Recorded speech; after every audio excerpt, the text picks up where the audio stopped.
ബാക്കിയുള്ളവരോ? ഇന്നലെ ക്ലാസ്സിൽ കേറാത്തവരൊക്കെ recorded class കേട്ടായിരുന്നോ?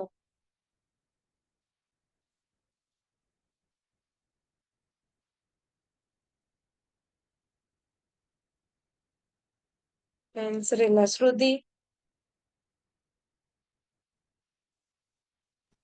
Yes ma'am, ചെയ്തു. ചെയ്തു.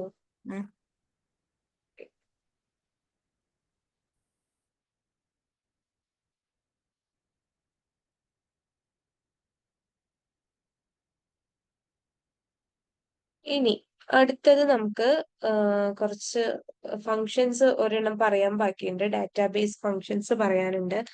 അതുപോലെ തന്നെ ട്രേസ് പ്രസിഡൻസും ട്രേസ് ഡിപ്പെൻഡൻസും പിന്നെ ഇവാലുവേറ്റ് ഫോർമുല, അങ്ങനെ കുറച്ച് കാര്യങ്ങൾ പറയാനുണ്ട്.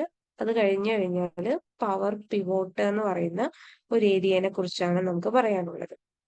ഓക്കെ, അതോടുകൂടെ നമ്മുടെ എക്സൽ കംപ്ലീറ്റ് ആയി. ഇനി ഏകദേശം കുറച്ച് ക്ലാസ്സും കൂടെ മതി. ഒരു 2 ക്ലാസ്സോ 3 ക്ലാസ്സോ മാക്സിമം മതി, തീരും. ഓക്കെ, ദെൻ ഷബിന എന്തായി, ശരിയായോ? മാം ഞാൻ കാണിക്കാം സ്ക്രീൻഷോട്ട്. ഞാൻ ആക്ച്വലി ചെയ്തതാണ് ഈ ഒരു ചോക്ലേറ്റ് സെയിൽസിനാണ് കോവിഡിനടുത്ത് ചെയ്തത്. ഞാൻ ഈ ഷീറ്റിൽ തന്നെയാണ് പിവോട്ട് ടേബിളും വിഷ്വലൈസേഷനൊക്കെ ചെയ്തത്. പക്ഷെ അത് കാണുന്നില്ല ഇപ്പോ. ഞാൻ സേവ് ചെയ്തില്ലായിരുന്നോ? ഞാൻ ഇവിടുന്ന് സേവ് ചെയ്ത് ഞാൻ ക്ലോസ് ചെയ്തതായിരുന്നു. അപ്പൊ ഞാൻ വെച്ച് ഓട്ടോമാറ്റിക്കലി സേവ് ആകുമെന്ന് വിചാരിച്ചു. ഓ, അത് കൺട്രോൾ S കൊടുത്തിട്ട് സേവ് ചെയ്യണായിരുന്നു. ഓ, അങ്ങനെ ആകില്ല അല്ലെ? അതുപോലെ മാം ഒരു ഡൗട്ട്, നമ്മൾ ഇതിപ്പോ ഡൗൺലോഡ് ചെയ്തതാണ്. ഈ ഡൗൺലോഡ് ചെയ്ത് നമുക്ക് ഒരു എക്സിസ്റ്റിംഗ് ആയിട്ടുള്ള ഏതെങ്കിലും ഒരു ഷീറ്റിലേക്ക് നമുക്ക് ഓപ്പൺ ആക്കാൻ കഴിയുമോ അങ്ങനെ? എങ്ങനെ, മനസ്സിലായില്ല? അതായത് ഫോർ എക്സാമ്പിൾ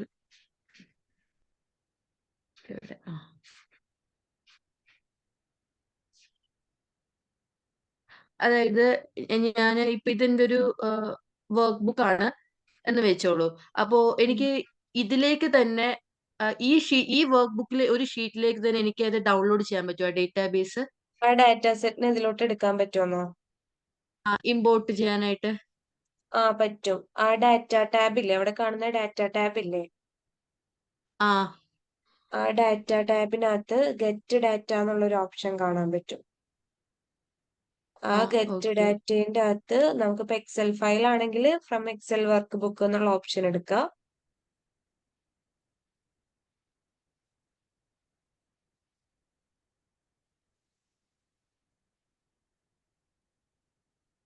എന്നിട്ട് ഇതിൽ ഏത് ഡാറ്റയാണോ വേണ്ടത് അത് ഓപ്പൺ കൊടുക്കുക. ഓക്കെ, ഞാൻ ചെയ്ത് ഞാൻ ഡൗൺലോഡ്സിലാണ്, ഇപ്പൊ അത് കാണുന്നില്ല. ഓക്കെ, അങ്ങനെ ചെയ്താൽ മതി, ഓപ്പൺ കൊടുത്താൽ മതി. ഓപ്പൺ കൊടുത്താൽ മതി. അത് ആ അപ്പൊ ഇതിലോട്ട് ഓപ്പൺ ആവും. ഓക്കെ, ശരി. Okay ma'am. സ്റ്റോപ്പ് ചെയ്തോളൂ കേട്ടോ.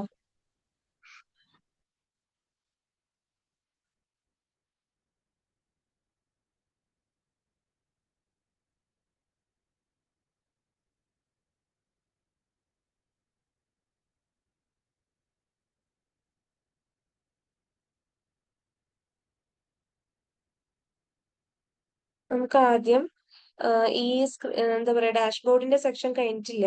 പവർ പിവോട്ട് വരുമ്പോ ഇപ്പൊ നിങ്ങൾ ഡാഷ്ബോർഡ് ഉണ്ടാക്കാൻ പഠിച്ചു അല്ലെ? ഇപ്പൊ നമ്മൾ ഡയറക്റ്റ് ഒരു ഡാറ്റ എടുത്തിട്ട് ആ ഡാറ്റയിൽ നിന്ന് പിവോട്ട് ടേബിൾസ് ക്രിയേറ്റ് ചെയ്തിട്ട് ഡാഷ്ബോർഡ് ഉണ്ടാക്കാൻ പഠിച്ചു. ഇനി അതല്ലാണ്ട് വേറെ രീതിയിലും കൂടി ഉണ്ടാക്കുന്ന ഒരു കാര്യം പറയാനുണ്ട്.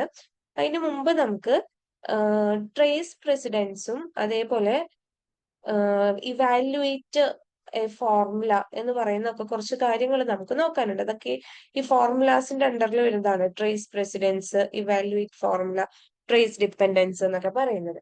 ഇപ്പോ ഒരു എക്സാമ്പിൾ കാണിച്ചുതരാം. ഇപ്പൊ എന്റെ കയ്യിൽ കുറച്ച് നമ്പേഴ്സ് ഉണ്ട്, 23, 34, 56, 78, 90. ഓക്കെ, ഞാൻ ഇതിന്റെ അകത്തുനിന്ന് ഏതെങ്കിലും കുറച്ച് ഡാറ്റ യൂസ് ചെയ്തിട്ട് ഒരു കാൽക്കുലേഷൻ പെർഫോം ചെയ്യണം. ഇപ്പൊ 23യും 5ഉം യൂസ് ചെയ്തിട്ട് ഞാൻ എന്ത് ചെയ്യുവാണ്, ഒരു അഡീഷൻ പെർഫോം ചെയ്യാണ്. ഓക്കെ, ഈക്വൽ ടു 23 കൊടുത്തു, 5 കൊടുത്തു, എൻ്റർ കൊടുത്തു. അപ്പൊ എനിക്ക് 28 എന്ന് കിട്ടി. ഇനി നമ്മൾ ഈ ഫോർമുല ഓഡിറ്റിംഗ് എന്ന് പറയുന്ന സെഷനിലെ ട്രേസ് പ്രസിഡൻസി യൂസ് ചെയ്യുന്നത് ഒരു ഫോർമുല വഴി നമുക്ക് കിട്ടുന്ന റിസൾട്ട്, ഇപ്പൊ എനിക്കൊരു ഫോർമുല വഴി കിട്ടിയിട്ടുള്ള റിസൾട്ട് ആണ് 28 എന്ന് പറയുന്നത് അല്ലെ. ഈ 28 എന്നുള്ള റിസൾട്ട് കിട്ടാൻ വേണ്ടിയിട്ട് ഞാൻ ഏതൊക്കെ ഡാറ്റ ഉപയോഗിച്ചു? ഓക്കെ, 28 എന്നുള്ള എന്തോ ഒരു ഫോർമുല അപ്ലൈ ചെയ്തപ്പോൾ കിട്ടിയ ആൻസർ ആണ് 28. ആ 28 എന്നുള്ള ആൻസർ കിട്ടാൻ വേണ്ടിയിട്ട് ഞാൻ ഏതൊക്കെ നമ്പേഴ്സ് ആണ് അല്ലെങ്കിൽ ഏതൊക്കെ ഡാറ്റാസ് ആണ് യൂസ് ചെയ്തിട്ടുള്ളതെന്ന് എനിക്ക് അറിയണമെങ്കിൽ ഈ 28 കഴ്സർ വെച്ചിട്ട് ട്രേസ് പ്രസിഡൻസ് ക്ലിക്ക് ചെയ്യാം. ഓക്കെ, അപ്പൊ ഒരു ഏരോ മാർക്ക് ഇങ്ങനെ വരും. അതായത് ഞാൻ 23യും 5ഉം യൂസ് ചെയ്തിട്ടാണ് ഈ 28 എന്നുള്ള വാല്യൂ എടുത്തിട്ടുള്ളത് എന്നുള്ള മീനിങ് ആണ് അതിന് കിട്ടുന്നത്. ഓക്കെ, ഇനി ഇത് വേണ്ടാന്നുണ്ടെങ്കിൽ നമുക്ക് റിമൂവ് ആരോസ് കൊടുത്താൽ മതി. ഇനി ട്രേസ് ഡിപ്പെൻഡൻസ് എന്ന് പറഞ്ഞു കഴിഞ്ഞാല് ഇപ്പൊ നമുക്ക് ഈ 23 എന്ന് പറയുന്ന വാല്യൂ ഏതെങ്കിലും ഫോർമുലയിൽ പാർട്ടിസിപ്പേറ്റ് ചെയ്തിട്ടുണ്ടോ എന്ന് നമുക്ക് കാണണമെന്ന് വിചാരിക്കും. ഇപ്പൊ ഞാനിവിടെ വേറൊരു ഫോർമുലയും കൂടെ കൊടുക്കുവാണ്. Equal to average 23, 24, 5, 6. ഓക്കെ, ഇതിന്റെ ആവറേജ് കൂടെ ഞാൻ കാണാണ്. അപ്പൊ 17 എന്ന് എനിക്ക് ആൻസർ കിട്ടിയിട്ടുണ്ട്. പിന്നെ ഇവിടെ ഞാൻ സം കണ്ടുപിടിച്ചിട്ടുണ്ട്. അപ്പൊ അങ്ങനെ രണ്ട് ആൻസേഴ്സ് ഉണ്ട്. അപ്പൊ എനിക്ക് കണ്ടുപിടിക്കേണ്ടത് ഈ 23 എന്ന് പറയുന്ന ഡാറ്റ ഏതൊക്കെ ഫോർമുലയിൽ പോയിട്ട് അപ്ലൈ ആയിട്ടുണ്ട്, ഏതൊക്കെ ഫംഗ്ഷനിൽ അപ്ലൈ ആയിട്ടുണ്ട് ഈ 23 എന്ന് പറയുന്ന ഡാറ്റ എന്ന് കണ്ടുപിടിക്കണം എന്നുണ്ടെങ്കിൽ ട്രേസ് ഡിപ്പെൻഡൻസ് കൊടുത്താൽ മതി. അപ്പൊ ഇവിടെ നിന്ന് എങ്ങോട്ട് പോകുന്നത്? ഈ 23 എന്നുള്ള ഡാറ്റ ഇവിടെ എന്തോ ഒരു ഫംഗ്ഷൻ നടന്നിട്ടുണ്ട്, അവിടെ പോയി പാർട്ടിസിപ്പേറ്റ് ചെയ്തിട്ടുണ്ട്. അതേപോലെ താഴത്തോട്ടേക്ക് വന്നു കഴിഞ്ഞാൽ ഇവിടെ 28 ഉണ്ട്, അതിലും ആ 23 എന്ന് പറയുന്ന ഡാറ്റ പാർട്ടിസിപ്പേറ്റ് ചെയ്തിട്ടുണ്ട്. ഓക്കെ, ട്രേസ് പ്രസിഡൻസിന്റെ നേരെ തിരിച്ച് ചിന്തിക്കാം. ഓക്കെ, ട്രേസ് പ്രസിഡൻസ് ആയിരുന്നെങ്കിൽ നമ്മൾ എന്താ ചെയ്തേ? 28 ക്ലിക്ക് ചെയ്ത് റിസൾട്ട് ക്ലിക്ക് ചെയ്തിട്ട് ഏതൊക്കെ ഡാറ്റ യൂസ് ചെയ്തിട്ടാണ് ഈ റിസൾട്ട് കിട്ടുന്നത് എന്നാണ് നമ്മൾ ചെക്ക് ചെയ്തത് അല്ലെ. അപ്പൊ ഈ രണ്ട് ഡാറ്റ യൂസ് ചെയ്തിട്ടാണ് കിട്ടുന്നതെന്ന് മനസ്സിലായി. ട്രേസ് ഡിപ്പെൻഡൻസ് ആണെന്നുണ്ടെങ്കിൽ ഒരു പെർട്ടിക്കുലർ ഡാറ്റ എടുക്കുന്നു, ആ ഡാറ്റ ഏതൊക്കെ ഫോർമുലകളിൽ പാർട്ടിസിപ്പേറ്റ് ചെയ്തിട്ടുണ്ട് എന്ന് കണ്ടുപിടിക്കാനാണ് ട്രേസ് ഡിപ്പെൻഡൻസ് യൂസ് ചെയ്യുന്നത്. അത് ക്ലിക്ക് ചെയ്യുമ്പോൾ എവിടെയൊക്കെയാണോ ഉള്ളത് അങ്ങോട്ടേക്ക് നിങ്ങൾക്ക് അതിന്റെ ആരോസ് പോകും. അത് കളയാൻ റിമൂവ് ആരോസ് കൊടുക്കാം. ക്ലിയർ ആണോ? Yes ma'am. ഓക്കെ, അതൊന്ന് ട്രൈ ചെയ്തേ. ഏതെങ്കിലും രണ്ട് ഫോർമുലാസ് ഇവിടെ അപ്ലൈ ചെയ്യാട്ടോ.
ചെയ്തു മാം. ഓക്കെ, ദെൻ നെക്സ്റ്റ് ഇതിന്റെ അകത്ത് തന്നെയുള്ള ഇവാലുവേറ്റ് ഫോർമുല എന്ന് പറയുന്ന ഒരു ഓപ്പറേഷൻ ആണ്. ഇപ്പൊ ഞാൻ ഈ 17 കണ്ടുപിടിച്ചിട്ടുള്ളത് ഒരു ഫോർമുല അപ്ലൈ ചെയ്തിട്ടാണ് അല്ലെ. ആവറേജ് എന്ന് പറയുന്ന അപ്പൊ ആ ഒരു ഫോർമുലേനെ എനിക്ക് ഇവാലുവേറ്റ് ചെയ്യണം. അല്ലെങ്കിൽ ഈ ഒരു 28 എന്ന് കിട്ടിയിട്ടുള്ള ഈ ഒരു ഫോർമുലേനെ ഇവാലുവേറ്റ് ചെയ്യണം. ഇവാലുവേറ്റ് ചെയ്യുന്നത് എന്ത്, ഇതിന്റെ വർക്കിംഗ് എങ്ങനെയാണ് എന്നുള്ളത് മനസ്സിലാക്കാൻ വേണ്ടിയിട്ട്. അപ്പൊ ഞാൻ ഇതിന്റെ അകത്ത് ഇവാലുവേറ്റ് ഫോർമുല എടുത്തു. ആദ്യം നിങ്ങൾ ആ ഫോർമുല ഉള്ള സെല്ലിനെ സെലക്ട് ചെയ്യുക, എന്നിട്ട് ഇവാലുവേറ്റ് ഫോർമുല എടുക്കുക. അപ്പൊ ആ ഇവാലുവേഷൻ അവിടെ കാണിക്കും. നമ്മൾ K6ഉം M6ഉം ആണ് തമ്മിൽ ആഡ് ചെയ്തിട്ടുള്ളത്. ഇനി K6ന്റെ വാല്യൂ എന്താന്ന് കാണിക്കാൻ ഈ ഇവാലുവേറ്റ് കൊടുത്തു കഴിഞ്ഞാൽ K6ന്റെ വാല്യൂ 23 എന്നുള്ളത് കിട്ടി. വീണ്ടും ഇവാലുവേറ്റ് കൊടുത്തു കഴിഞ്ഞാൽ M6ന്റെ വാല്യൂ എത്രയാന്നുള്ളത് കിട്ടി. ദെൻ വീണ്ടും ഇവാലുവേറ്റ് കൊടുത്തു കഴിഞ്ഞാൽ അതിന്റെ റിസൾട്ട് നമുക്ക് ഇതാണെന്നുള്ളത് കിട്ടി. ഒന്നുമില്ല, സ്റ്റെപ്പ് ബൈ സ്റ്റെപ്പ് ആയിട്ട് ഒരു ഫോർമുല എങ്ങനെ വർക്ക് ചെയ്യുന്നത് എന്ന് നമുക്ക് മനസ്സിലാക്കാൻ വേണ്ടിയിട്ടാണ് ഈ ഇവാലുവേറ്റ് ഫോർമുല എന്ന് പറയുന്ന ഫംഗ്ഷൻ ഉള്ളത്. ഇപ്പൊ നമ്മൾ കുറെ കൗണ്ട് ഇഫ്, സം ഇഫ് എന്നൊക്കെ പറയുന്ന ഫംഗ്ഷൻസ് പഠിച്ചിട്ടുണ്ടായിരുന്നു. ആ ഫംഗ്ഷൻസിലൊക്കെ അപ്ലൈ ചെയ്യുവാണെങ്കിൽ അതെങ്ങനെയാണ് അതിന്റെ വർക്കിംഗ് വരുന്നത് എന്നുള്ളത് ഈ ഇവാലുവേറ്റ് കൊടുത്ത് നോക്കുകയാണെന്നുണ്ടെങ്കിൽ ആ സ്റ്റെപ്സ് ഇത് എവിടെന്നാ സ്റ്റാർട്ട് ചെയ്യുന്നത്, ഏതിലാ എൻഡ് ചെയ്യുന്നതെന്നൊക്കെയുള്ള രീതിക്ക് നമുക്കത് മനസ്സിലാക്കാനായിട്ട് പറ്റും. അപ്പൊ അതിന് വേണ്ടിയിട്ടാണ് ഈ ഇവാലുവേറ്റ് ഫോർമുല എന്ന് പറയുന്ന ഫംഗ്ഷൻ ഉള്ളത്. ഇനി അതേപോലെ നമ്മുടെ ഈ വാല്യൂ നോക്കുവാണെങ്കിൽ ഇതേപോലെ തന്നെ ഇവാലുവേറ്റ് ഫോർമുല കൊടുക്കുക. അപ്പൊ average of K6, L6, M6, N6 ആണ് കൊടുത്തിട്ടുള്ളത്. ഇവാലുവേറ്റ് കൊടുക്കുമ്പോൾ നമുക്ക് അതിന്റെ റിസൾട്ട് 17 എന്നുള്ള റിസൾട്ട് ആണ് എന്നുള്ള സാധനം കിട്ടും. ജസ്റ്റ് ഇവാലുവേഷന് വേണ്ടിയിട്ടുള്ള ഒരു ഓപ്ഷൻ ആണ് ഈ ഇവാലുവേറ്റ് ഫോർമുല എന്ന് പറയുന്നത്. ഇനി നമ്മൾ പറയാൻ വിട്ടുപോയ ഒരു ഫംഗ്ഷൻ ആണ് ഡാറ്റാബേസ് ഫംഗ്ഷൻ എന്ന് പറയുന്നത്. ഈ ഡാറ്റാബേസ് ഫംഗ്ഷൻ എന്ന് പറഞ്ഞു കഴിഞ്ഞാല് ബേസിക്കലി നമ്മൾ മറ്റേ സം ഇഫ് ഒക്കെ പഠിച്ചില്ലേ, sum if, average if, count if, അതൊക്കെ എന്തായിരുന്നു, കണ്ടീഷന്റെ ബേസിൽ സമ്മ് കാണാം, ആവറേജ് കാണാം അല്ലെ. അതുപോലെ തന്നെയാണ് ഇവിടെയും കണ്ടീഷൻസിന്റെ ബേസിൽ സമ്മ്, ആവറേജ്, കൗണ്ട്, മാക്സ്, മിന്നൊക്കെ കാണുന്ന ഒരു പരിപാടി തന്നെയാണ്. പക്ഷെ ചെറിയൊരു വ്യത്യാസമുണ്ട്, അത് ചെയ്യുന്ന മെത്തേഡിൽ ഒരു ചെറിയ വ്യത്യാസമുണ്ട്. ഇപ്പൊ ഡാറ്റാബേസ് ഫങ്ഷൻസ് ആയതുകൊണ്ട് തന്നെ അതിന്റെ ഫ്രണ്ടിൽ ഫുൾ എന്തുണ്ട്, ഒരു ക്യാപിറ്റൽ ഡി ഉണ്ട്. D sum, D average, D count, D max, D min എന്നൊക്കെ പറഞ്ഞ് എല്ലാത്തിന്റെ ഫ്രണ്ടിൽ ഒരു ഡി ഉണ്ട്. അപ്പൊ നമുക്ക് ആദ്യം ഈ ഡി സമ്മ് കാണാം. എന്താ ഡി സം? സം എന്ന് പറഞ്ഞു കഴിഞ്ഞാൽ എന്താ, ആഡ് ചെയ്തിട്ടുള്ള ഒരു റിസൾട്ട് കിട്ടാൻ. അപ്പൊ ഡി സം എന്ന് പറയുമ്പോൾ കണ്ടീഷന്റെ ബേസിലാണ് ഇവിടെ സമ്മ് നമ്മൾ കാണുന്നത്. അപ്പൊ എനിക്കിവിടെ കാണേണ്ടത് സിറ്റി ഡൽഹി, ഓക്കെ, സിറ്റി ഡൽഹിന്റെ സം ഓഫ് ഏജ് കാണണം. ഓക്കെ, അപ്പൊ ഇവിടെ 30 ഉണ്ട്, ഇവിടെ 28 ഉണ്ട്. 30 + 28 എന്ന് പറയുമ്പോൾ 58 ആണ് എനിക്ക് റിസൾട്ട് കിട്ടണ്ടേ അല്ലെ. സിറ്റി ഡൽഹിയുടെ സിറ്റി ഡൽഹി എവിടെയൊക്കെയാണോ വരുന്നത് അതിന്റെ കറസ്പോണ്ടിങ് ഏജുകളുടെ സമ്മാണ് കണ്ടുപിടിക്കേണ്ടത്. അപ്പൊ കണ്ടീഷൻ എന്താ, അവിടെ സിറ്റി ഡൽഹി എന്നുള്ളതാണ് എന്റെ കണ്ടീഷൻ. അപ്പൊ നമ്മൾ സാധാ സം ഇഫ് വെച്ചിട്ട് നമ്മൾ ചെയ്യുന്ന അതേ കാര്യമാണ് ഇവിടെ ഡി സം വെച്ചിട്ട് നമ്മൾ ചെയ്യാൻ പോകുന്നത്. ഈക്വൽ ടു ഡി സം കൊടുക്കുക. അപ്പൊ ആദ്യം ചോദിക്കുന്ന ഡാറ്റാബേസ് ആണ്. ഡാറ്റാബേസ് നമുക്ക് ഇത് സെലക്ട് ചെയ്ത് കൊടുക്കാം. പിന്നെ അതിനുശേഷം ഫീൽഡ്, ഡാറ്റാബേസിന്റെ അകത്ത് എന്താ നമുക്ക് ഇവാലുവേറ്റ് ചെയ്യേണ്ടത്, ഏജിന്റെ സമ്മാണ് കാണേണ്ടത് അല്ലെ. അപ്പൊ ഫീൽഡ് എന്ന് പറയുന്നത് ഏജ് ആണ്, അത് സെലക്ട് ചെയ്ത് കൊടുക്കാം. ദെൻ ഇവിടെ ക്രൈറ്റീരിയ എന്ന് പറയുന്നത് സിറ്റി ഡൽഹി ആയിട്ടുള്ളതാണ് നമ്മുടെ ക്രൈറ്റീരിയ. അപ്പൊ ഈ ക്രൈറ്റീരിയനെ നമ്മൾ സമ്മിഫിലൊക്കെ കൊടുക്കുന്ന പോലെ ഇതുപോലെ ഡൽഹി എന്ന് പറഞ്ഞു കൊടുത്തു കഴിഞ്ഞാൽ നമുക്ക് വാല്യൂ എറർ വരും. ഓക്കെ, ക്രൈറ്റീരിയനെ നമുക്ക് ഇവിടെ നിന്ന് ചൂസ് ചെയ്ത് കൊടുക്കാനായിട്ട് പറ്റില്ല. ഡി സം ഡാറ്റാബേസിന്റെ അകത്ത് ക്രൈറ്റീരിയനെ നമ്മൾ സമ്മിഫിലൊക്കെ ചെയ്യുന്ന പോലെ ഡയറക്റ്റ് ഇവിടെ നിന്ന് ചൂസ് ചെയ്യാനായിട്ട് പറ്റില്ല. പകരം എന്ത് ചെയ്യണം, ആ ക്രൈറ്റീരിയനെ സെപ്പറേറ്റ് ആയിട്ട് ഒരു സെല്ലിനകത്തോട്ടേക്ക് കൊണ്ടുവന്നിടണം. സിറ്റി ഡൽഹി എന്ന് പറഞ്ഞ് കൊണ്ടുവന്നിടണം. സിറ്റി ആണ് കോളം നെയിം, അതിലെ വാല്യൂ ആണ് ഡൽഹി. അത് നമ്മൾ ക്രൈറ്റീരിയ എന്നുള്ളത് സെപ്പറേറ്റ് ഇതുപോലെ കൊണ്ടുവന്നിടണം. എന്നിട്ട് ഇതിന്റെ റെഫറൻസ് ആണ് പാസ് ചെയ്ത് കൊടുക്കേണ്ടത്. അപ്പൊ അതിന്റെ സം എത്രയാണ്, 58 ആണ് എന്നുള്ളത് നമുക്ക് കിട്ടും. ഓക്കെ, അപ്പൊ ഇവിടെ നിങ്ങൾ ക്രൈറ്റീരിയ കൊടുക്കുന്ന ടൈമിൽ ക്രൈറ്റീരിയനെ സെപ്പറേറ്റ് ആയിട്ട് കൊണ്ടുവരണം. ഫീൽഡ് കുഴപ്പമില്ല, അവിടെ നിന്ന് തന്നെ പാസ് ചെയ്ത് കൊടുക്കാം. പക്ഷെ സിറ്റിനെ അല്ലെങ്കിൽ ഡൽഹി എന്ന് പറയുന്ന സിറ്റിനെ ഇവിടെ നിന്ന് ചൂസ് ചെയ്ത് കൊടുക്കാനായിട്ട് നമുക്ക് പറ്റില്ല. നമ്മൾ ഡാറ്റാബേസിന്റെ പുറത്ത് സെപ്പറേറ്റ് ആയിട്ട് എന്ത് ചെയ്യണം, സിറ്റി ഡൽഹി എന്നുള്ള ക്രൈറ്റീരിയ കൊടുക്കണം. ദെൻ അത് പാസ് ചെയ്ത് കഴിഞ്ഞാൽ മാത്രമേ അതിന്റെ സമ്മ് 58 ആണെന്ന് നമുക്ക് കിട്ടുള്ളൂ. ഓക്കെ, ഇനി അതേപോലെ തന്നെ എന്ത് ചെയ്യാം, നമുക്ക് ഡി ആവറേജ് കാണാം. ഇതേപോലെ തന്നെ equal to D average, same syntax ആണ്. ആദ്യം ഡാറ്റാബേസ് ഫുള്ള് സെലക്ട് ചെയ്യുക. ദെൻ അതിനുശേഷം ഫീൽഡ് ഞാൻ ഏജ് തന്നെയാണ് കൊടുക്കുന്നത്. എനിക്ക് ഈ സിറ്റി ഡൽഹിയുടെ ആവറേജ് ഏജാ കാണണ്ടേ. അപ്പൊ ഇതേ ക്രൈറ്റീരിയ തന്നെ പാസ് ചെയ്ത് കൊടുത്തു, എൻറ്റർ ചെയ്തു. അപ്പൊ എനിക്ക് 29 എന്ന് ഡി ആവറേജിന്റെ വാല്യൂ കിട്ടി. ക്ലിയർ ആണോ? Okay ma'am. ആ ഡി ആവറേജും ഡി സമ്മും ഒന്ന് കണ്ടുപിടിക്കുക. അത് കഴിഞ്ഞിട്ട് നിങ്ങൾ സ്വന്തമായിട്ട് D count, D max, D min ചെയ്യാം. എല്ലാം സെയിം ആണ്, സെയിം ക്രൈറ്റീരിയ തന്നെയാണ്, വ്യത്യാസമൊന്നുമില്ല. അപ്പൊ നിങ്ങൾ എന്ത് ചെയ്യുക, ഡി ആവറേജും ഡി സമ്മും കണ്ടുപിടിച്ച് കഴിഞ്ഞു കഴിഞ്ഞാല് കൗണ്ട്, മാക്സ്, മിന്ന് കൂടെ കണ്ടുപിടിക്കും.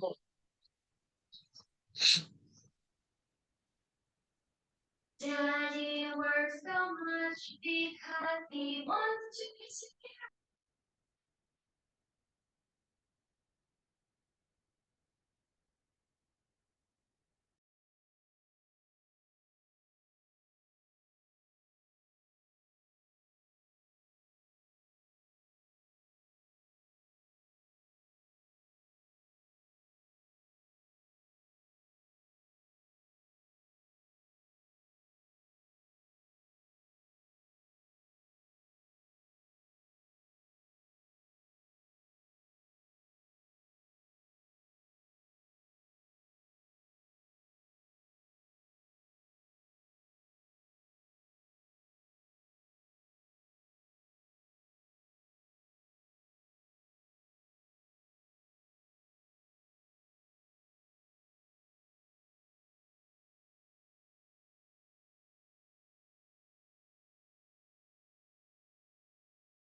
കംപ്ലീറ്റ് ചെയ്താ പറയട്ടോ.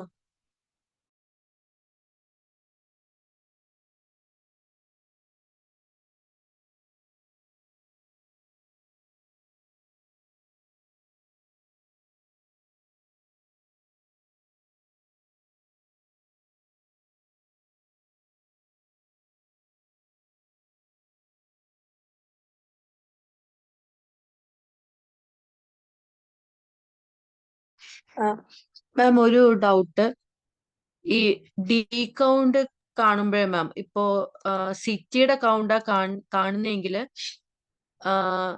ആ ഫീൽഡ് സിറ്റി തന്നെയല്ലേ ചൂസ് ചെയ്യേണ്ടത്, സിറ്റിയുടെ സെല്ല് മാത്രം? സിറ്റിയുടെ കൗണ്ട് ഇപ്പൊ ഞാൻ കണ്ടിട്ടുള്ളത് ഈ സിറ്റി ഡൽഹി ആയിട്ടുള്ളോടത്തെ ഏജിന്റെ കൗണ്ടാ. ഓ, അങ്ങനെയാണോ കാണേണ്ടത്? ആ അതായത് നമുക്കൊരു ഫീൽഡും വേണം, ഒരു ക്രൈറ്റീരിയയും വേണം. ഓക്കെ. ഓക്കെ, ഞാൻ വിചാരിച്ചത് ഇപ്പോ എനിക്കിപ്പോ സിറ്റിയുടെ കൗണ്ടാ കാണണ്ടെങ്കിൽ സിറ്റി ഫീൽഡും കൊടുത്തിട്ട് അങ്ങനെയാ ചെയ്യേണ്ടതെന്ന് വിചാരിച്ചു. ക്രൈറ്റീരിയ ആയിട്ട് ആ ഒരു സിറ്റിയുടെ ആ കോളം മുഴുവൻ സെപ്പറേറ്റ് എടുത്തിട്ട് സെലക്ട് ചെയ്യണമെന്ന് വെച്ചു. അങ്ങനെയല്ല അല്ലെ? അല്ലല്ല, അങ്ങനെയല്ല. ഓക്കെ. സാധാ പോലെ ഇപ്പൊ സിറ്റിയുടെ കൗണ്ട് കാണാനാണെങ്കിൽ നമുക്ക് വല്ല കൗണ്ട് ഇഫോ മറ്റോ യൂസ് ചെയ്തിട്ട് കണ്ടാൽ മതി. ഈ ഡേറ്റാബേസ് നമുക്ക് എപ്പോഴാ ഈ ഒരു രീതിയിൽ എപ്പോഴൊക്കെ ചെയ്യേണ്ടി വരിക? അത് ഇപ്പൊ ഇങ്ങനത്തെ പ്രോബ്ലംസ് ഇപ്പൊ നിങ്ങളിപ്പോ ഒരു ഡാറ്റ അനലിസ്റ്റോ ബിസിനസ് അനലിസ്റ്റോ ഒക്കെ ആയിട്ട് കയറുകയാണെന്നുണ്ടെങ്കിൽ അവര് വല്ല പ്രാക്ടീസ് ഫയൽസ് തരും. പ്രാക്ടീസ് ഫയൽസ് മീൻസ് അവർക്ക് എന്തെങ്കിലും ഒരു പ്രോബ്ലം സോൾവ് ചെയ്യാനുള്ള ഒരു ഫയല് നിങ്ങൾക്ക് തരും, അവരുടെ കമ്പനിയുടെ ഡാറ്റ സെറ്റോ എന്തെങ്കിലും. അതിൽ നിന്ന് ഇങ്ങനെ എന്തെങ്കിലും ഇൻസൈറ്റ്സുകൾ കണ്ടുപിടിക്കാൻ പറഞ്ഞിട്ടുള്ളത്. അപ്പൊ ചിലപ്പോ അതിനകത്തൊക്കെ നമുക്ക് ഇത് അപ്ലൈ ചെയ്യേണ്ട വന്നേക്കാം, എന്തെങ്കിലും ഓക്കെ, കൗണ്ട് അതുപോലെ കാണേണ്ടത്. മാമിന് എന്തെങ്കിലും PDF അങ്ങനെ എന്തെങ്കിലും ഇടാം? അത് നമ്മളിപ്പോ പഠിച്ച ഈ ഫോർമുലാസ്, ഫങ്ഷൻസ്, അതിന്റെ യൂസ് അങ്ങനെയുള്ള PDF അങ്ങനെ എന്തെങ്കിലും ഉണ്ടാവും മാമിന്റെ? ഇതിന്റെ നോട്ട്സ് എല്ലാത്തിന്റെ അല്ല, എന്നാലും ഏറെക്കുറെ ഉള്ള ഒരു PDF എന്റെ കയ്യിലുണ്ട്. അത് ഞാന് കുറച്ചൊന്ന് എഡിറ്റ് ഓക്കെ ചെയ്യാനുണ്ട്, എന്നിട്ട് അയച്ചു തന്നേക്കാം. പിന്നെ പവർ BIയും കൂടെ കഴിഞ്ഞിട്ട് ഇത് രണ്ടിന്റെ ഒരു ഓക്കെ മാം. പ്രാക്ടിക്കൽ ക്വസ്റ്റ്യൻസ് ഞാൻ അയച്ചു തന്നേക്കാം. അത് പവർ BIയും കൂടെ കഴിഞ്ഞിട്ട് അയക്കാം.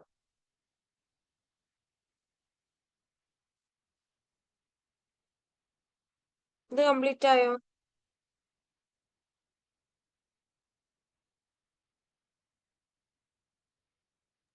ഇല്ല, ഇപ്പൊ കഴിഞ്ഞു. Okay okay.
ചെയ്തു കഴിഞ്ഞോ അത്? ആ ചെയ്തു. ഓക്കെ. നമ്മളൊരു കോളം ഹൈഡ് ചെയ്യാനും റോ ഹൈഡ് ചെയ്യാനും ഒക്കെ പറഞ്ഞതാണോ? ഇല്ല തോന്നുന്നു. ഓക്കെ. എനിവേ നോക്കാം. ഇപ്പൊ എനിക്കൊരു ഡാറ്റ സെറ്റ് ഉണ്ടെന്ന് വിചാരിക്കുക. ഇപ്പൊ അതിനകത്ത് നെയിം,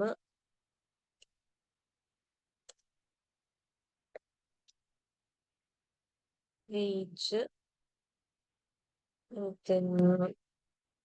ക്ലാസ്,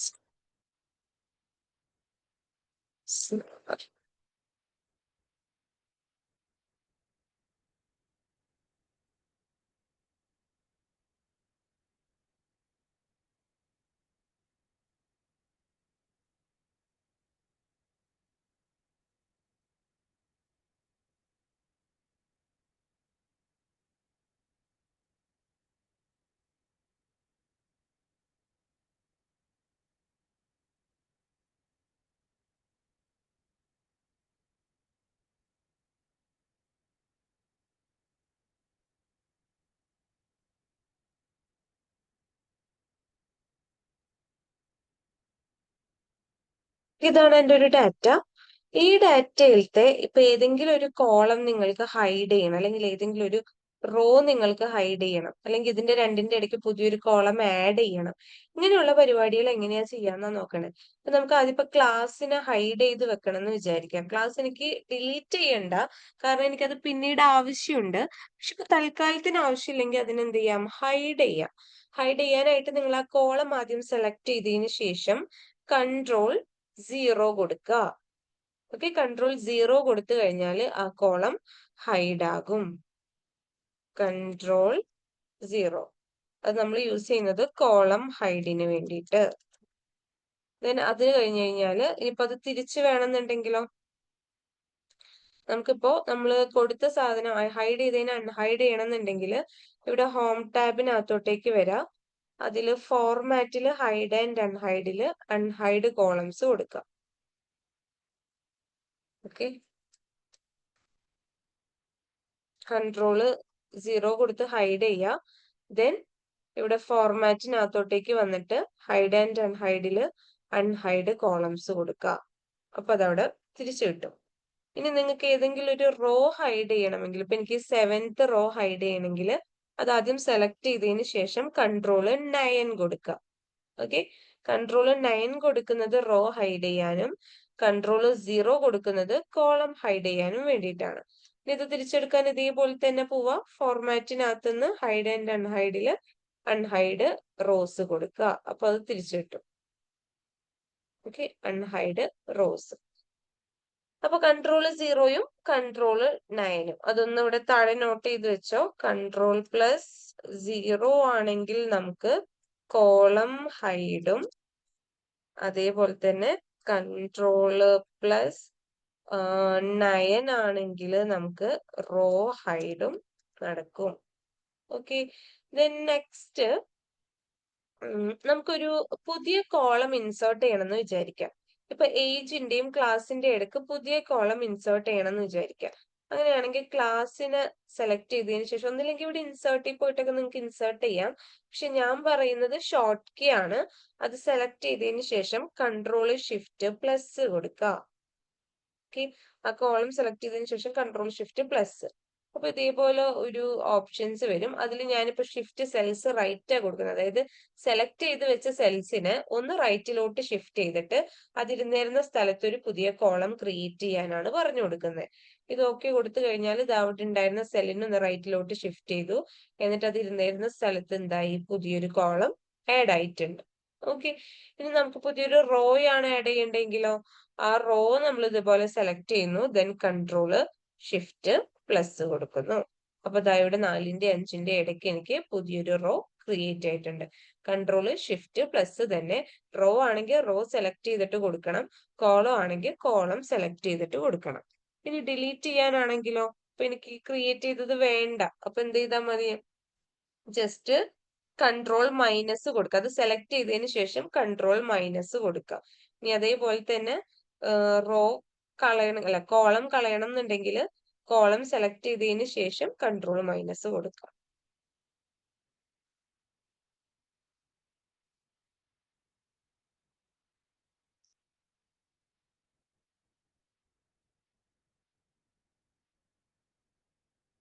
ഓക്കെ, കോൾ ആദ്യം സെലക്ട് ചെയ്യുക, ദെൻ കൺട്രോൾ മൈനസ് കൊടുക്കുമ്പോൾ അത് പോയിട്ട് ഡിലീറ്റ് ആയിട്ട് നമുക്ക് മുമ്പത്തെ ഡാറ്റ സെറ്റ് ആയിട്ട് തന്നെ അത് കിട്ടും. ഓക്കെ, അപ്പൊ കൺട്രോള് ഷിഫ്റ്റ് പ്ലസ് നമ്മൾ കൊടുക്കുന്നത് കൺട്രോള് ഷിഫ്റ്റ് ദെൻ പ്ലസ്. ഇത് നമ്മൾ ക്ലിക്ക് ചെയ്യുന്നത് കോളം ആഡ് ചെയ്യാനും കോളം ഇൻസേർഷനും കൊടുക്കും, റോ ഇൻസേർഷനും കൊടുക്കും. കോളം ഇൻസേർഷൻ ആണെങ്കിൽ കോളം സെലക്ട് ചെയ്തിട്ട് കൊടുക്കുക, റോ ഇൻസേർഷൻ ആണെങ്കിൽ റോ സെലക്ട് ചെയ്തിട്ട് കൊടുക്കുക. ദെൻ കൺട്രോൾ പ്ലസ് മൈനസ് ആണ് നമ്മൾ കൊടുക്കുന്നതെങ്കിൽ നമുക്ക് ഡിലീഷൻ ആണ് നടക്കുക, റോന്റെയും കോളത്തിന്റെയും ഡിലീഷൻ. അതൊന്ന് ട്രൈ ചെയ്ത് പെട്ടെന്ന്.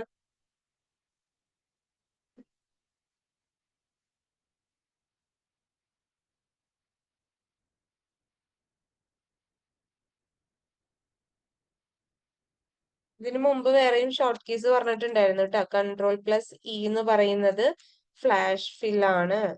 കൺട്രോൾ പ്ലസ് ടി എന്ന് പറയുന്നത് ടേബിൾ ക്രിയേറ്റ് ചെയ്യാൻ വേണ്ടിയിട്ടാണ് എന്നൊക്കെ പറഞ്ഞ് കുറച്ച് ഷോർട്ട് കീസ് മുമ്പ് പറഞ്ഞിട്ടുണ്ട്.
ചെയ്ത് കഴിഞ്ഞോ അത്?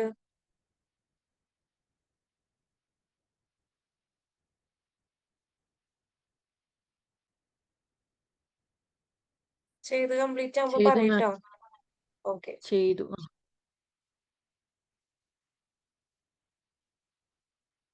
ഇനി നമുക്ക് പവർ പിവോട്ട് എന്ന് പറയുന്ന ഒരു ഓപ്ഷനെ കുറിച്ചാണ് പഠിക്കാനുള്ളത്. ഓക്കെ, എക്സലിനകത്ത് പവർ പിവോട്ട്.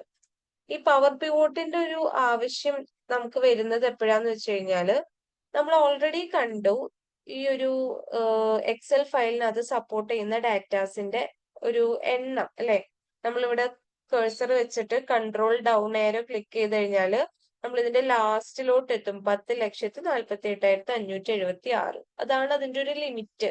അതായത് അത്രയും എമൗണ്ട് ഓഫ് ഡാറ്റേനെ മാത്രം ഒരു എക്സൽ ഫയലിന് കണ്ടെയ്ൻ ചെയ്യാനായിട്ട് പറ്റുള്ളൂ.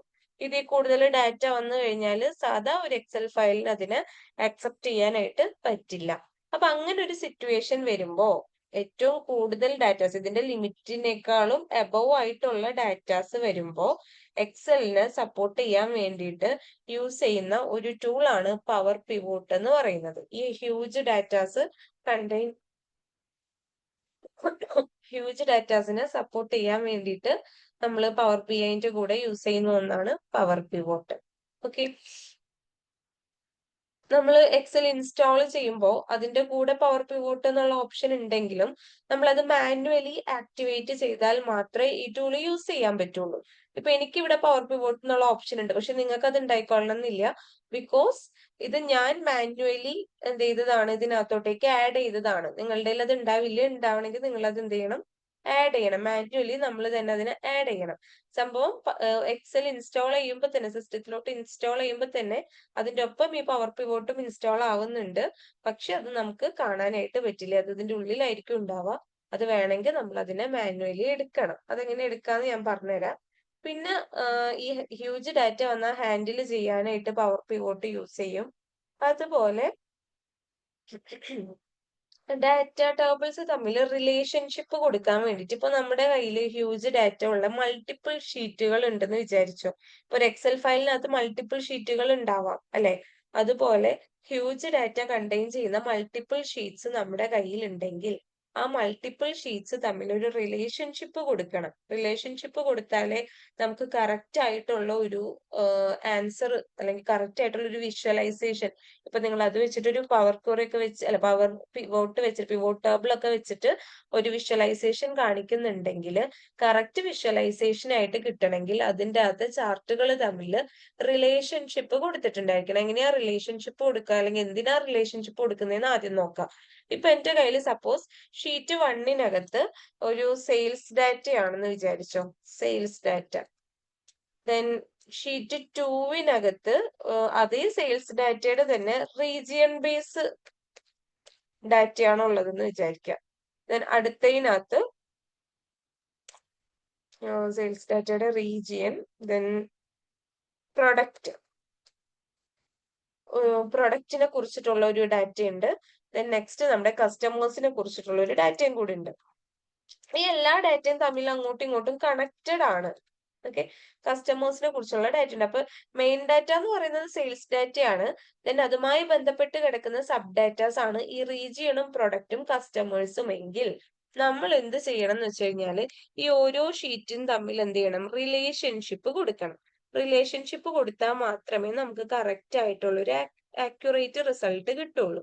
ഓക്കെ, അപ്പൊ അത് ചെയ്യാൻ വേണ്ടിയിട്ടും ഈ പവർ പിവോട്ട് എന്ന് പറയുന്ന ഓപ്ഷൻ നമ്മൾ യൂസ് ചെയ്യും റിലേഷൻഷിപ്പ് കൊടുക്കാനായിട്ട്. എങ്ങനെയാ റിലേഷൻഷിപ്പ് കൊടുക്കാന്ന് വെച്ച് കഴിഞ്ഞാല് എല്ലാ ഡാറ്റ ഇപ്പൊ സെയിൽസ് ഡാറ്റന്റെ അകത്ത് മെയിൻ ആയിട്ട് കുറെ ഓപ്ഷൻസ് ഉണ്ടാകും. അതിലുള്ള ഏതെങ്കിലും ഒരു കോളം കോമൺ ആയിട്ട് ഈ റീജിയൻ ടേബിളിൽ ഉണ്ടാകും, പ്രൊഡക്റ്റ് ടേബിളിൽ ഉണ്ടാകും, കസ്റ്റമേഴ്സ് ടേബിളിലും ഉണ്ടാകും. ഒരു എക്സാമ്പിൾ പറയുവാണെങ്കിൽ സെയിൽസ് ഡാറ്റന്റെ അകത്ത് റീജിയൻ ID എന്ന് പറയുന്ന ഒരു കോളം ഉണ്ടെന്ന് വിചാരിക്കുക. ആ റീജിയൻ ID ആയിരിക്കും ഇവിടെ റീജിയൻ ടേബിളിലുള്ള ഒരു കോളം. ഓക്കെ, ദെൻ സെയിൽസ് ഡാറ്റന്റെ അകത്ത് പ്രൊഡക്റ്റ് ID എന്ന് പറയുന്ന ഒരു കോളം ഉണ്ടെന്ന് വിചാരിക്കുക. ആ പ്രൊഡക്റ്റ് ID ആയിരിക്കും പ്രൊഡക്റ്റ് ടേബിളിനകത്ത് ഒരു കോളം. അങ്ങനെ സെയിൽസ് ഡാറ്റയുമായിട്ട് ബാക്കി സബ് ഡാറ്റാസിന് എല്ലാത്തിനും ഒരു റിലേഷൻഷിപ്പ് ഉണ്ടായിരിക്കും.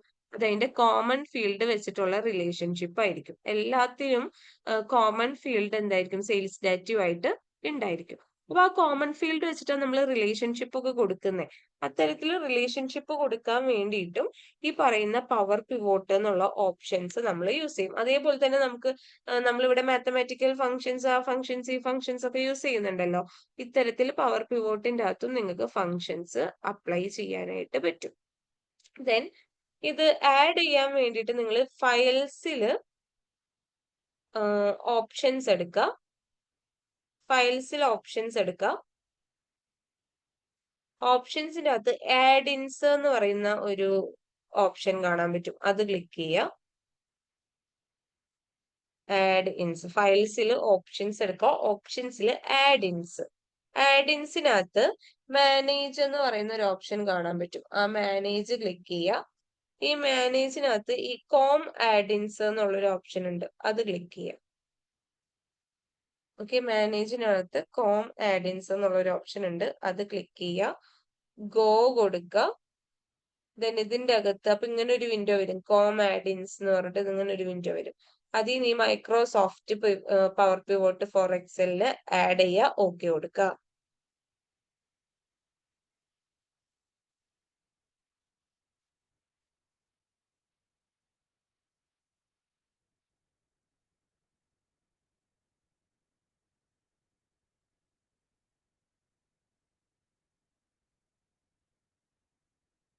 അത്രയും ചെയ്ത് കഴിയുമ്പോൾ ഇതേപോലെ ഇവിടെ ഒരു പവർ പിവോട്ട് എന്നുള്ള ഒരു ഓപ്ഷൻ വരും ഈ ടാബുകളുടെ അടുത്ത്. അത് വന്നു കഴിഞ്ഞാൽ പറയട്ടോ. ആ സ്റ്റെപ്സ് കിട്ടിയിട്ടുണ്ടാവും വിചാരിക്കുന്നു. ഫയൽസിൽ പോവാ, ഓപ്ഷൻസ് എടുക്കുക, ദെൻ അതില് ആഡിൻസ് ക്ലിക്ക് ചെയ്യുക. ഇവിടത്തെ ഈ ഒരു ഓപ്ഷൻ മാറ്റിയിട്ട് ഈ കോം ആഡിൻസ് എന്നുള്ളത് ക്ലിക്ക് ചെയ്യുക, ഓക്കെ കൊടുക്കുക. അപ്പൊ ഒരു വിൻഡോ വരും. അതിനകത്തുനിന്ന് പവർ പിവോട്ട് ടിക്ക് ചെയ്ത് കൊടുക്കുക. ആ പവർ പിവോട്ടിന് ആഡ് ചെയ്തിട്ട് ഓക്കെ കൊടുക്കുക. അപ്പൊ ഇതേപോലെ മുകളിൽ പവർ പിവോട്ട് എന്നുള്ളൊരു ഓപ്ഷൻ വന്ന് കിടപ്പുണ്ടാകും. അങ്ങനെ വന്ന് കിടന്നാൽ പറയാ.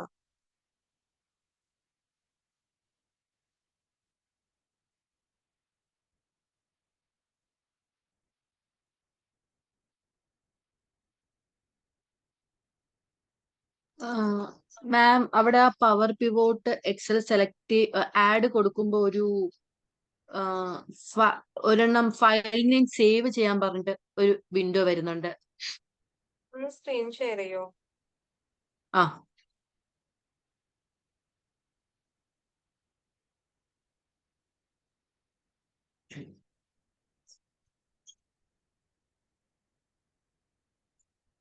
ഇങ്ങനെ ഒരു എന്തെടുത്തപ്പോഴാ? വിൻഡോ വരുന്നുണ്ട്. എന്താ മാം?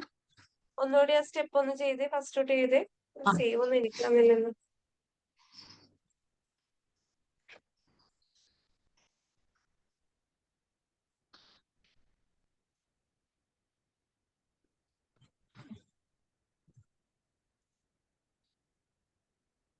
ഇത് കഴിഞ്ഞിട്ട് മാം ഓക്കെ അത് ആണോ ടിക്ക് ആഡ് ആണോ ചെയ്യ, അല്ല കൊടുക്കേണ്ടത്? ആ ടിക്ക് ആ സൈഡിൽ കണ്ടോ ടിക്ക് ചെയ്യാനുള്ള ആ ഓപ്ഷൻ. ആ ആ ആഡ് കൊടുത്തിട്ട് ഓക്കെ കൊടുക്കുക.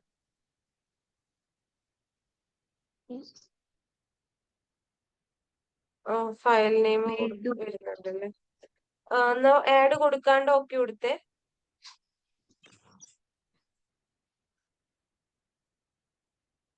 ഇപ്പൊ വന്നു.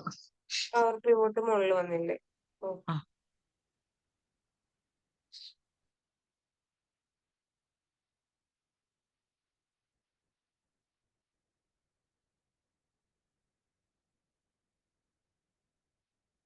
ഇനി നമ്മുടെ കയ്യിൽ ഇപ്പൊ അത്രയ്ക്ക് വലിയൊരു ഹ്യൂജ് ഡാറ്റ ഇപ്പൊ കയ്യിലില്ല. അതുകൊണ്ട് ഞാനിപ്പോ എന്റെ ഉള്ള ഒരു ഡാറ്റനെ അതിന്റെ അകത്തോട്ടേക്ക് എങ്ങനെ ലോഡ് ചെയ്യാന്നുള്ളത് കാണിച്ചുതരാം. ഓക്കെ, നമ്മൾ നേരത്തെ പറഞ്ഞിട്ടുണ്ടായിരുന്നു ഹ്യൂജ് ഡാറ്റനെ മാനേജ് ചെയ്യാൻ വേണ്ടിയിട്ടാണ് പവർ പിവോട്ട് യൂസ് ചെയ്യുന്നതെന്നുള്ളത്. പക്ഷെ അത്തരത്തിലുള്ള ഒരു ഹ്യൂജ് ഡാറ്റ കയ്യിൽ ഇല്ലാത്തതുകൊണ്ട് ഞാനിപ്പോ എന്റെ കയ്യിലുള്ള ഒരു ഡാറ്റനെ ഞാൻ എന്ത് ചെയ്യുവാണ് അതിലോട്ട് ലോഡ് ചെയ്ത് കാണിച്ചുതരാം. ഒരു CSV ഫയലിനെ തന്നെ നമുക്ക് എന്ത് ചെയ്യാം, ലോഡ് ചെയ്യാം. ഇതിപ്പോ എക്സലിനകത്തോട്ട് നമ്മൾ എന്ത് ചെയ്യാൻ പോവാണ്, മറ്റൊരു സോഴ്സിലുള്ള അല്ലെങ്കിൽ ഒരു CSV അല്ലെങ്കിൽ ഒരു ടെക്സ്റ്റോ അത് മറ്റൊരു സോഴ്സിലുള്ള ഡാറ്റയാണ്. അതിനെ എങ്ങനെ ലോഡ് ചെയ്യാന്നാണ് കാണിച്ചു തരാൻ പോകുന്നത്. അപ്പൊ ആ പവർ പിവോട്ട് എടുത്തു കഴിഞ്ഞു കഴിഞ്ഞാല് ഇവിടെ മാനേജ് എന്ന് പറയുന്ന ഒരു ഓപ്ഷൻ കാണാൻ പറ്റും. ആ മാനേജ് ക്ലിക്ക് ചെയ്യാം.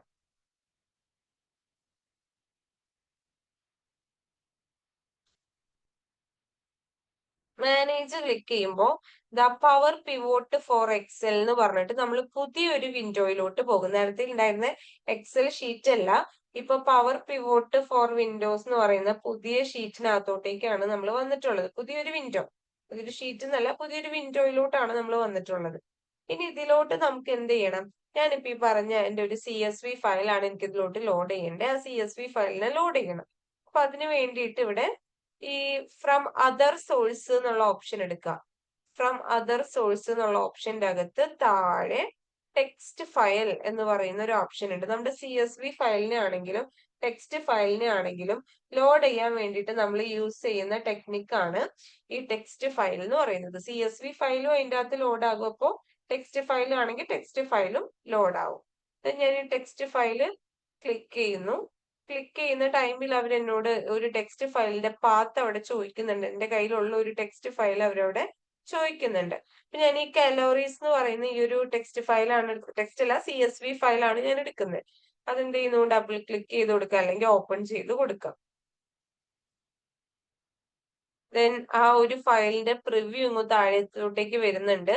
നമുക്ക് അതൊന്ന് ജസ്റ്റ് ഒന്ന് വലുതാക്കിയിട്ടൊന്ന് ചെക്ക് ചെയ്ത് നോക്കാം.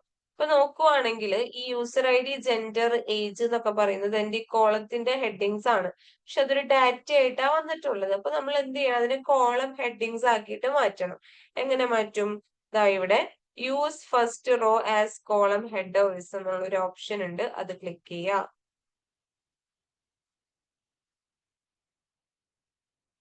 അത് ക്ലിക്ക് ചെയ്ത് കഴിയുമ്പോൾ നമുക്ക് നേരത്തെ പറഞ്ഞ പോലെ ആ ഒരു ഐഡിയും അതേപോലെ ജെൻഡറും കാര്യങ്ങളും ഒക്കെ നമ്മുടെ കോളത്തിന്റെ ഹെഡിങ്സ് ആയിട്ട് നമുക്ക് കിട്ടിയിട്ടുണ്ട്.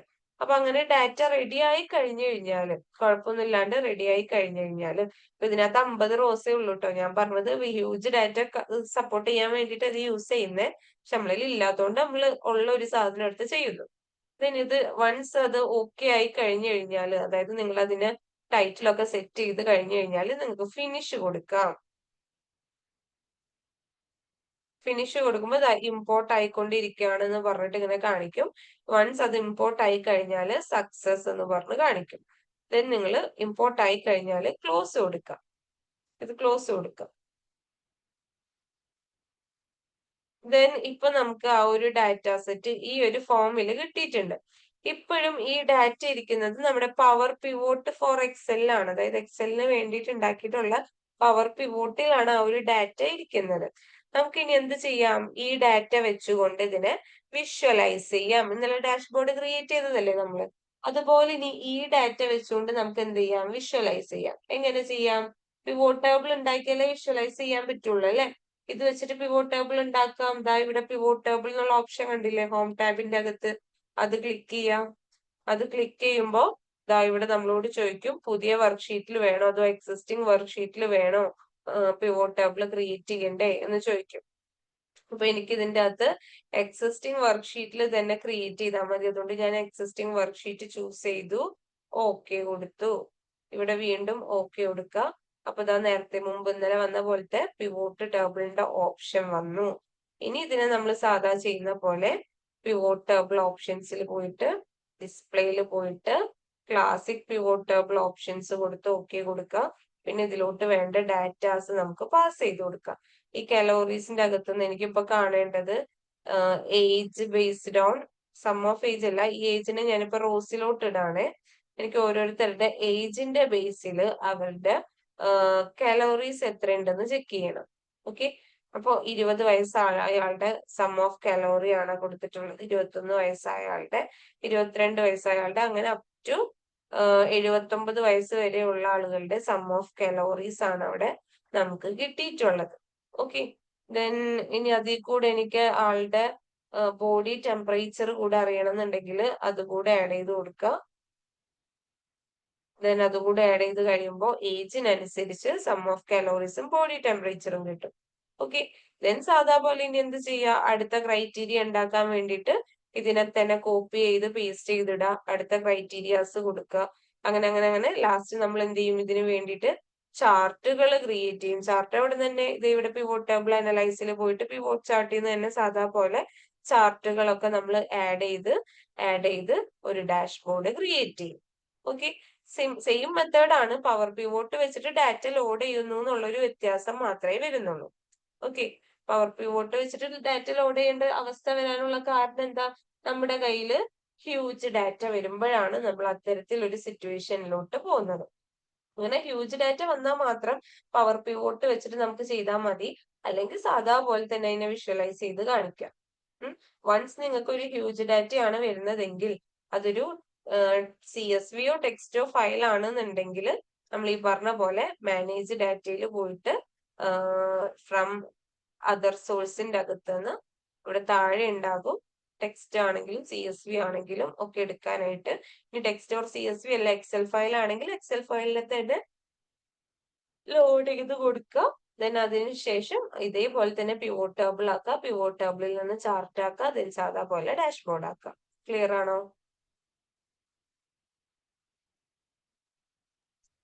Yes ma'am. ഓക്കെ, നിങ്ങളുടെ കയ്യിലുള്ള ഒരു ടെക്സ്റ്റ് ഫയലോ CSV ഫയലോ എന്തെങ്കിലും കയ്യിലുണ്ടോ? ഹ്യൂജ് ഫയൽ ഇല്ല. ഹ്യൂജ് ഫയൽ വേണമെന്നില്ല, ഒരു ചെറിയൊരു ഫയൽ എടുത്തിട്ട് ഒന്ന് ആ ട്രൈ ഉണ്ട്. ചെയ്ത് നോക്കാം കേട്ടോ. പിവോട്ട് ടേബിളിന്റെ അകത്തോട്ടേക്ക് ഒന്ന് ട്രൈ ചെയ്ത് നോക്കി. മാം CSV ഫയല് മാത്രമാണ് നമ്മളിങ്ങനെ ചെയ്യുന്നത്. അല്ല അതിനകത്ത് എക്സൽ ഫയലും ചെയ്യാം. എക്സൽ ഫയലിന്റെ ഓപ്ഷൻ ഉണ്ട് കണ്ടോ, എക്സൽ ഒരു ഫയല്. ഡൗട്ട് മാം ഒരു ഗൂഗിൾ ആ വെബ്സൈറ്റ് അത് പറഞ്ഞിരുന്നില്ലേ, അപ്പൊ അതിന്ന് ഇന്നലെ ഞാൻ നേരത്തെ കാണിച്ചത് ചോക്ലേറ്റ് സീഡ്സിന്റെ ഡൗൺലോഡ് ചെയ്തായിരുന്നു. അതിങ്ങനെ ചെയ്യാൻ പറ്റുമോ? പറ്റും. അതിനെ ലോഡ് ചെയ്താൽ മതി. ആ ശരി, ഓക്കെ. അത് ആദ്യം ചെക്ക് ചെയ്യേണ്ടത് അത് .xlsx ഫോമിലാണോ എന്ന് നോക്കണം.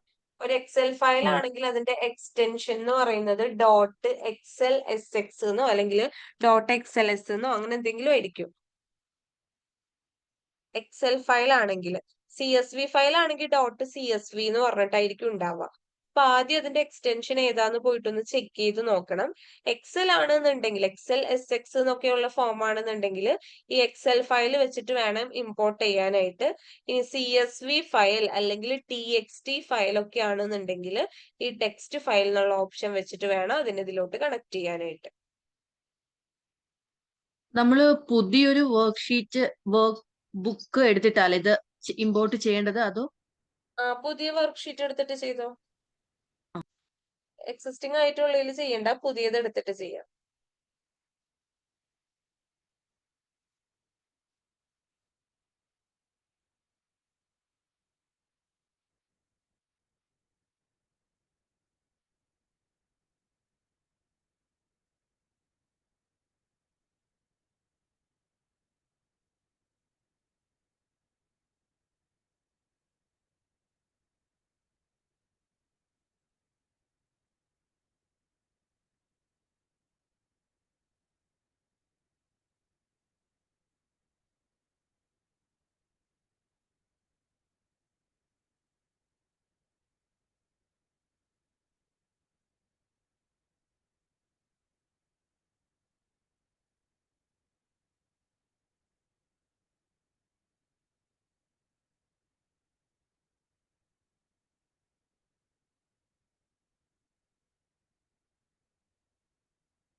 കിട്ടി?